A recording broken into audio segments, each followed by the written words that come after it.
Hello, everyone. Thanks for joining us for Access City Council. I'm your host, City of Las Vegas Communications Director David Riggleman. Coming up, shining a light on homelessness, a special delivery at Summerlin Hospital, and pups on parole.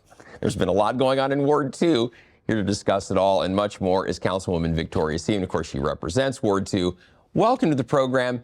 This is your first show of 2024. Happy New Year to you. Happy New Year to you. Just gone by so quickly. It has, I know. We're already flying through January. So, but hey, you're back on the program, and we're going to talk all things Ward 2 today. You and I both know it well. We both live out in Ward 2. You represent the area on the City Council, and so we're going to show everybody out there. If you're not exactly sure where Ward 2 is located, well, have no fear. We're gonna orient you right here. It's basically the area, Councilwoman, west of the Rainbow Curve, primarily. Yep. If you live in that area or work out in that area, then you are in the city limits of the city of Las Vegas. And of course, if you're a resident like I am, then you are represented on the council by Victoria Seaman. And you have been awfully busy since you were on the show. It's about 8 weeks ago, because of course there's a 6-week gap between each of you on the council, and then during the holidays we have a couple of weeks of a gap in there too. So we got a full show, so let's jump in here. You ready? Let's jump. Okay. Well, Councilwoman, we know you're very passionate about your constituents and their concerns. The Summerlin HOA organized a meeting addressing public safety late last year, and you were front and center. Our own Chief Potts from our Department of Public Safety was there to answer questions, and it looks like you've got Dave McGowan from your staff. That's Joe Lepore from Metro, the captain. Lepore, yes. Yeah, it was a great meeting. There were a lot of leaders in the Summerlin HOA and concerned people. And it was a great meeting because we were able to address a lot of their issues and concerns. What are they here? What were you hearing, Councilwoman? A lot of it was crime. A lot of it was drugs in the area and leaving needles, and just a myriad of things. And luckily, we had our marshals who could address what was going on in parks. Metro, which could address what's going on with crime, and we were there to address some of the homeless issues, unhoused issues, and what can be done in our more teams. And so it was a great meeting. Yeah, very good. And we plan to do a bigger one now with more of the constituents. This was more with the leaders. Oh, I see. Yeah, I see. so it was so successful. Cindy Parker, who is the one who spearheaded the various HOAs. This was their leadership, and then eventually bring all the members in. All the members in. Okay, very good. So we'll keep everybody updated on when that's going to happen. Absolutely. Yeah, very good. And Councilwoman, it's interesting that you mentioned the unhoused. It used to be kind of a thought process, oh, they're just in the downtown. They're everywhere. All across the valley now. Everywhere. Yeah. So, well, we're on top of it. And we are. Good stuff. Good. And then, Councilwoman, I love this too. The Las Vegas Business Academy celebrated its 12th annual fundraiser. You presented them with a proclamation. Governor Lombardo was there. And fill everybody in. The Business Academy does what exactly in our community? So they take a special group of students who are in hospitality and take it to another level. And so this extra step in training is to create leaders. So we have our schools that teach about hospitality in every job area. But this takes it a step further to create CEOs and CFOs in the hospitality industry. That's a great So how do students get plugged into that, Councilwoman? Well, they need to call them, email them, get on their website, Las Vegas Business Academy, and apply. Wow. And they'll interview. They have an interview process. They take a certain amount of students. And I can tell you, I did their lunch and learn. I was so impressed. Yeah. So impressed with these students. They know what they're looking for in the Business Academy. I would urge everybody to apply if they're looking to be a CFO or a CEO or a leader in some form. Right, exactly. And because I think, Councilwoman, a lot of people may not even know this organization exists. Right. So it sounds like scholarship money is available for doing a fundraiser like you attended, things like that. Yeah. That they raised money for this to do the scholarships, and it was an amazing event. And yes, Governor Lombardo was there. We had a lot of fun, and good deal. You know, it's a good group. Well, and good information for folks watching right now. Again, you may not even be aware of this organization, but if you've got somebody in the hospitality industry interested in maybe finding some leadership opportunities, this is the Las Vegas Business Academy is something you want to be paying attention to. For sure. So, yeah, good stuff.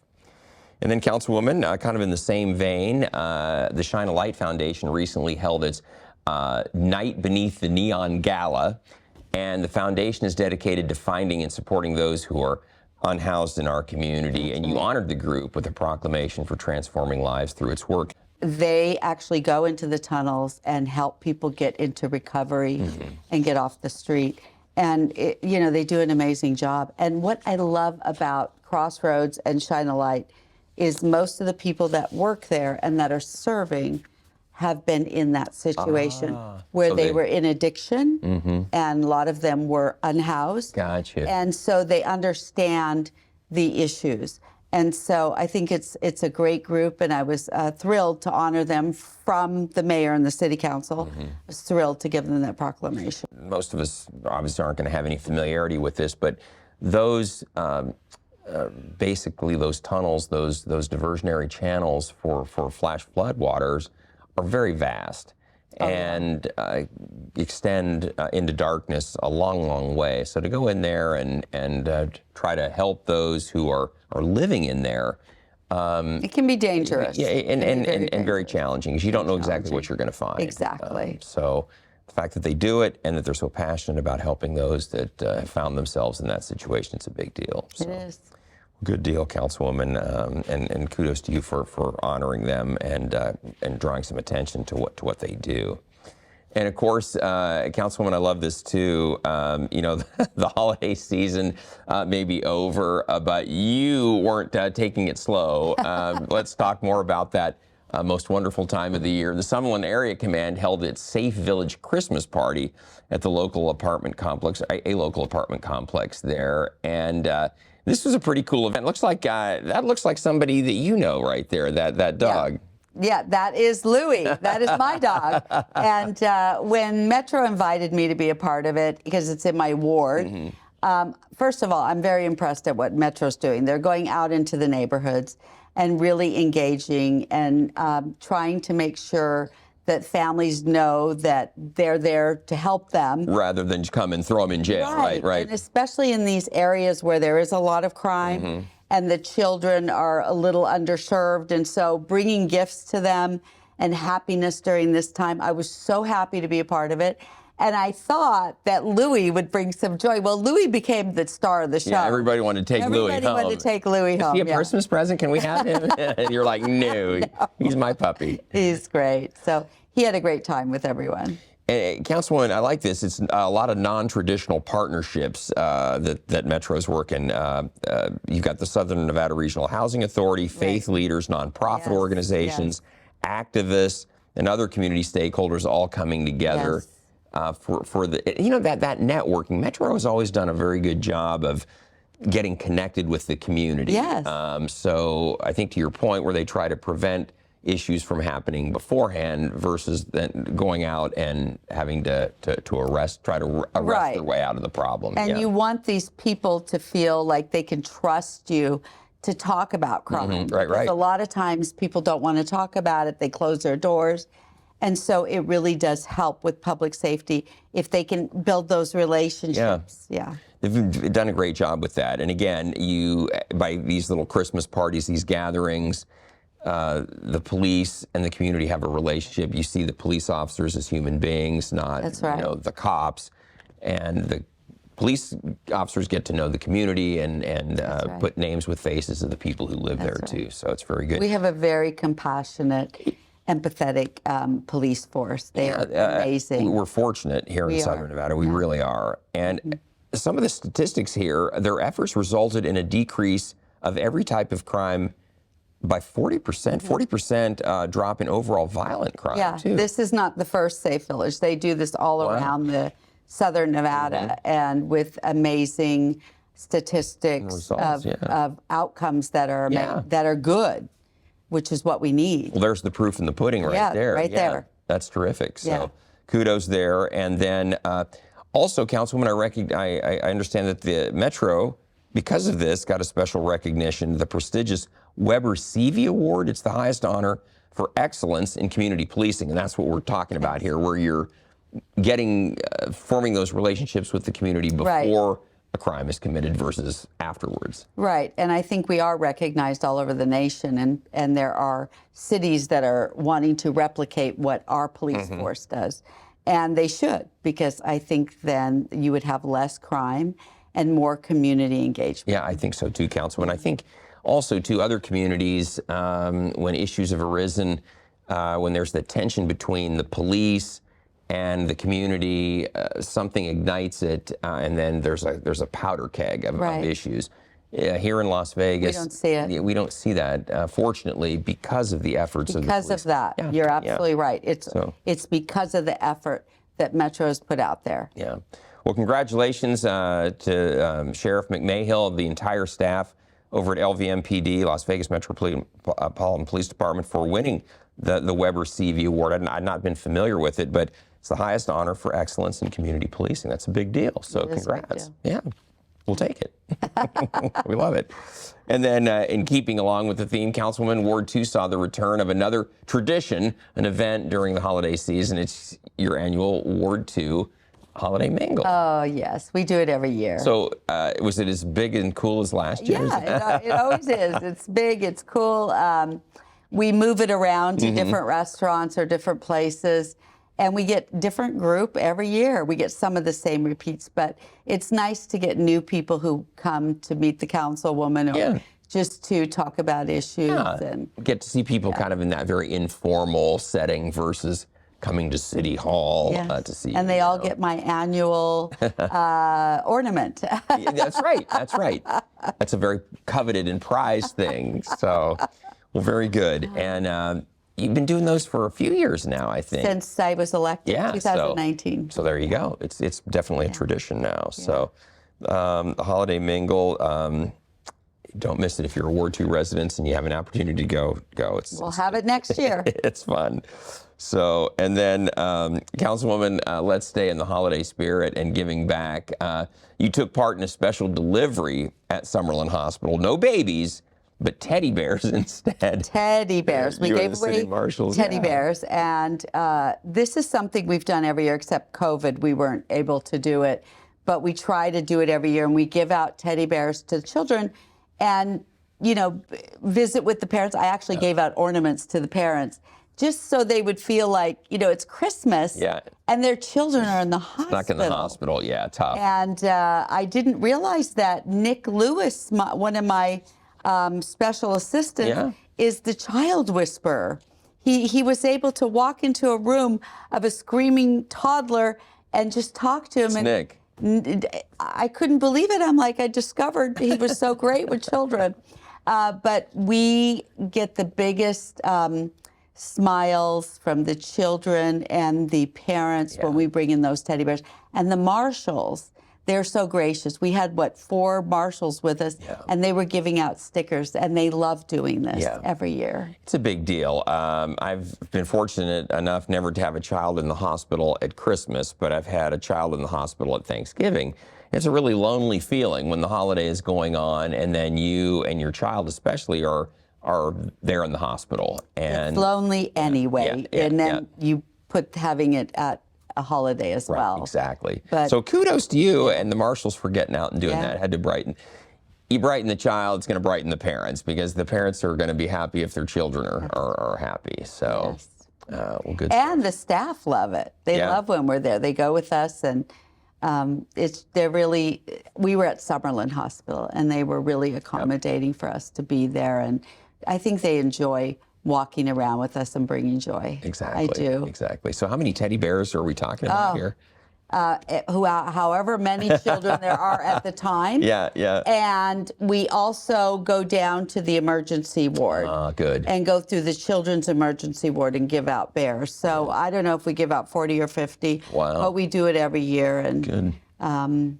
We're going to continue that. That's definitely a time when people could use a little holiday cheer. Otherwise, love it. Because you're not feeling it in that moment for sure. So very good.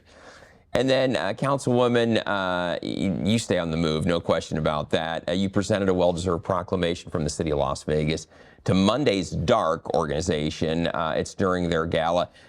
It was held late last year, but this was their 10th anniversary for this gala. This was Tell their- everybody yeah. what this is, if they're not familiar with it. Mark Chinook started this with his wife 10 years ago, and they decided they were going to raise money by bringing in entertainers and off Monday, so it's every other Monday. The shows are dark, yeah, Yes. yeah. And they come in and they raise money for local charities. Like their charities will apply or, I see. interview. This week it's this group, and Yes, next time it's yes. going to be somebody else. Yeah. Yes, and they show you while you're there exactly who they've helped. And it's really good local charities. And they raised over, I think, $2 million so far. Whoa. They raised a lot of money. I'm not sure of the exact number, but what I can say is you go there and hundreds of people are in the audience.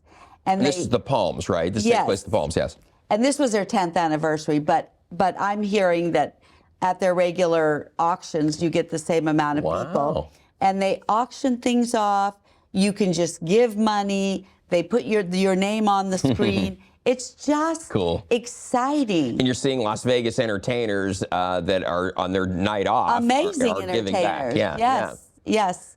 And so I encourage everyone to go to Monday's Wow, Dark. Monday's Dark, that's what it's all At least about. once. It's just an amazing out. experience. Yeah, and especially if you have a certain charity that you're interested in supporting, a nonprofit, maybe dig around. Maybe they'll have a night at Monday's Dark, and you can go and see some great entertainment and support an organization that's near and dear to you. And if you have a local charity, get in touch with them and Yeah. see if they would support you. Yep, exactly. Good stuff. So Monday's Dark is the name of the program. And then, Councilwoman, our next topic involves animals. I know a hot topic for you, an important one for you. And inmates, animals and inmates. It's a program called Pups on Parole, and it trains inmates to help dogs with behavioral issues and help those animals find forever homes. And foster them at the same time. Yeah. So yeah, this, our state director of prisons, James Aranda, had lunch with me and told me that they wanted to bring this program back. And he knew that I'm very involved with the rescues, so we put all the rescues together with the warden, the state director, and he talked about how they can write up a program and be involved with getting dogs fostered, having inmates trained, and they become trainers. So they're also learning something they can do when they get out of They prison. get out of prison, sure. Everybody needs a dog trainer Right, that has a dog, right? Some more than others, Councilwoman. And that would be me. And you're also fostering those dogs to be adopted, training them, fostering them, and then they go out for adoption. And what the warden was explained to us that these prisoners love what they do so much because they had done it in the past.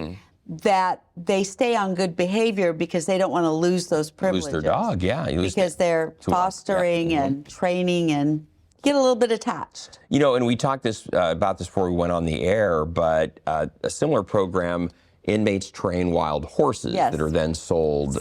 Same principle. It helps the prisoners, and it, of course, helps the horses find a safe place to live That's right. as well. And we know those wild horses really need to be trained because we want them to be adopted out. We don't want them shipped off. Right, and overpopulating areas where they're having to be moved out. So exactly right. So it's a great program. And it is from the same thing. They were talking about that at the meeting, the wild horses. So I'm glad you brought that up. So Pups on Parole, great idea, whoever came up with it, and looking forward to see how that rolls out. Yeah, we're really excited. And then, speaking of being excited, Councilwoman, you recently recognized the grand opening of William B's Steakhouse at the Suncoast Hotel and Casino. Now, this restaurant is a tribute to William Bill Boyd, co-founder and chairman emeritus of Boyd Gaming. He's the owner of the Suncoast. And I have to tell you, this location is institutional because this is where Salvatore's restaurant was for years at the Suncoast. COVID came along and changed things. So the question was, what's going to replace Salvatore someday? And so now we got William B's. We've got an amazing steakhouse, as you talked about. you can go there for happy hour and have an amazing meal. Which my wife and I have, drinks, yeah. and you have, Yeah. and they have those beautiful seafood towers. Yeah, it's really good. Food is amazing.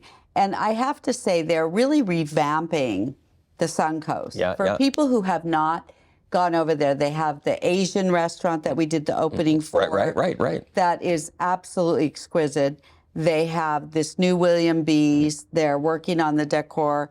So for those of you who want to have a good steak, you don't have to go far anymore. You can go right to William B's. And their menus Has everything. It has everything. So if you're not a steak fan, there's still great choices. Yeah. Everything. And the service is really great in there too. Service is great. The ambiance is beautiful. Beautiful. It's really well done. It's gorgeous. Yeah. So excited. I remember I've been here in Las Vegas a long time. There was a William B's back at the Stardust way back when. Yeah. I didn't know And that. so that was a great place. And so we were excited that kind of the tradition is now carried out to our neck of the woods, Yes. the Suncoast Yes. as well. So good stuff.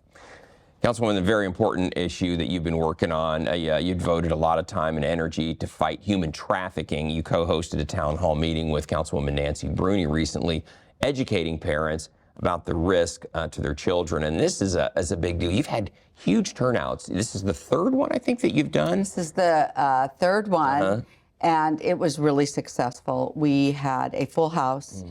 It was at the Y in Ward 6 in Centennial.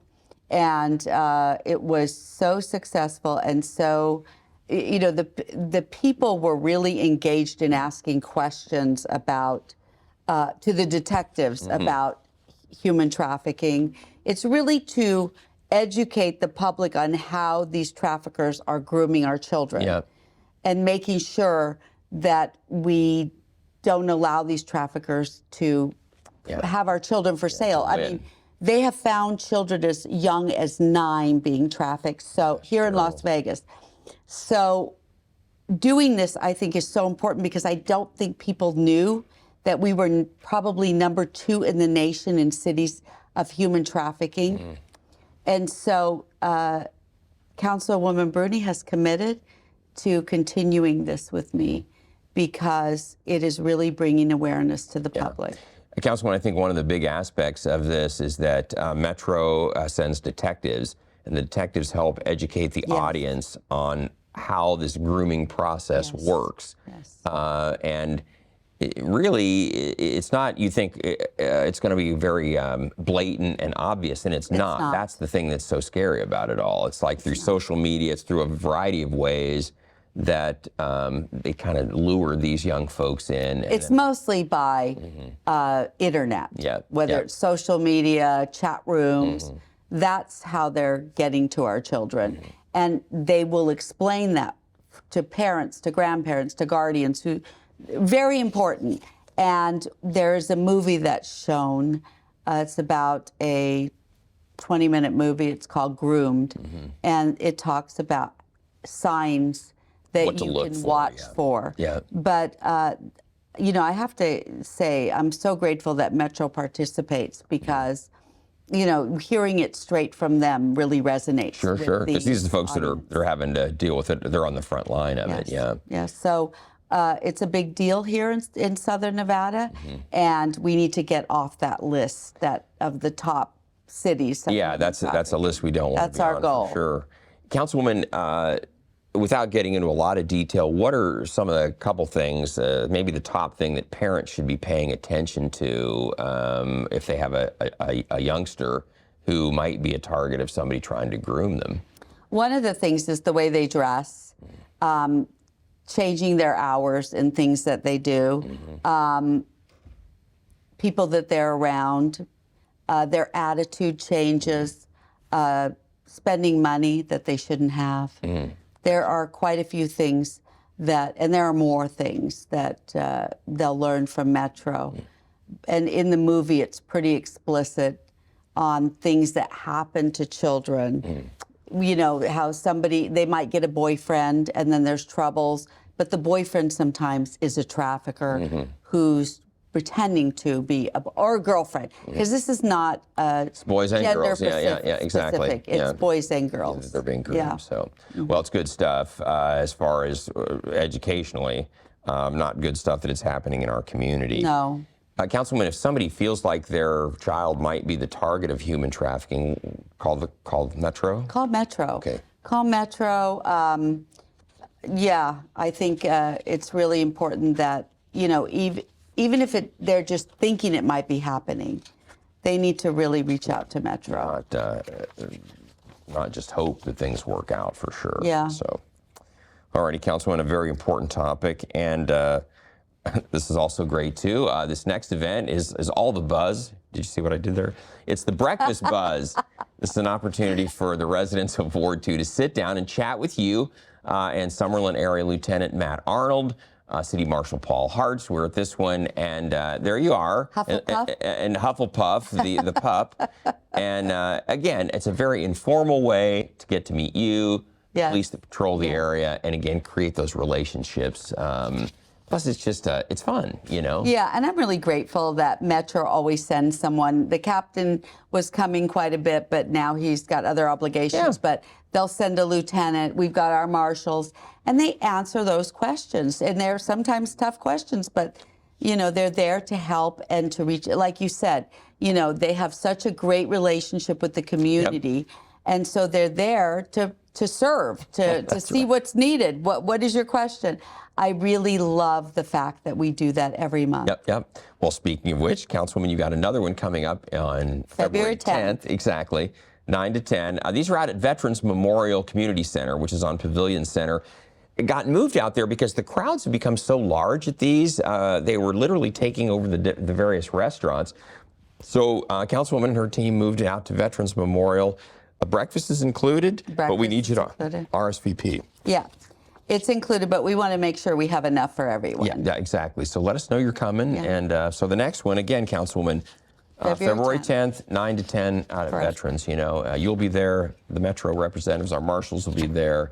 And it's a great way to just have breakfast, hear what's meet your neighbors. Meet your neighbors, hear what's going on in the community, and talk to the councilwoman if you need to chat with her about whatever's going on. Yeah, we have veterans groups that come. Yeah. We have some of the 1013 NYPD officers, former officers that come. I mean, there's several groups that like to participate as well. Good. Yeah, so people will really have a good time. All right. So everybody, if you're interested, again, February 10th is the next one. Please let us know if you're coming. It'd be, and I'll before the end of the show, I'll tell you how to reach out to the councilwoman's office. You can let her know that you're coming. So, well, Councilwoman, we are just about out of time. It flew by, but we want to tell everybody out there, hey, we always want to hear from you. So if there's something you'd like to share with Councilwoman Victoria Seaman, you can find her on Facebook, Instagram, LinkedIn, and X, formerly known as Twitter, of course. You can also contact the Councilwoman at 702-229-2420 or send her an email. This is how to reach out to her if you're going to come to the Breakfast Buzz. Email ward2@lasvegasnevada.gov, and she or one of her great staff will get right back to you. So great to have you on the show. Great to be here. We'll see you next time around 6 weeks down the road. See you in 6 weeks. We'll go from there. Happy the rest of 2024. And everyone, please don't miss our next show beginning on February 1st with Ward 5 City Councilman Cedric Creer. You can now catch all of our KCLV shows on Apple TV, Roku, and Amazon Fire. Also watch for our QR code during the closing credits of this show to subscribe to our newsletter. And don't forget, you can watch us live on the internet at kclv.tv. Thanks for joining us, everyone. We'll see you next time around.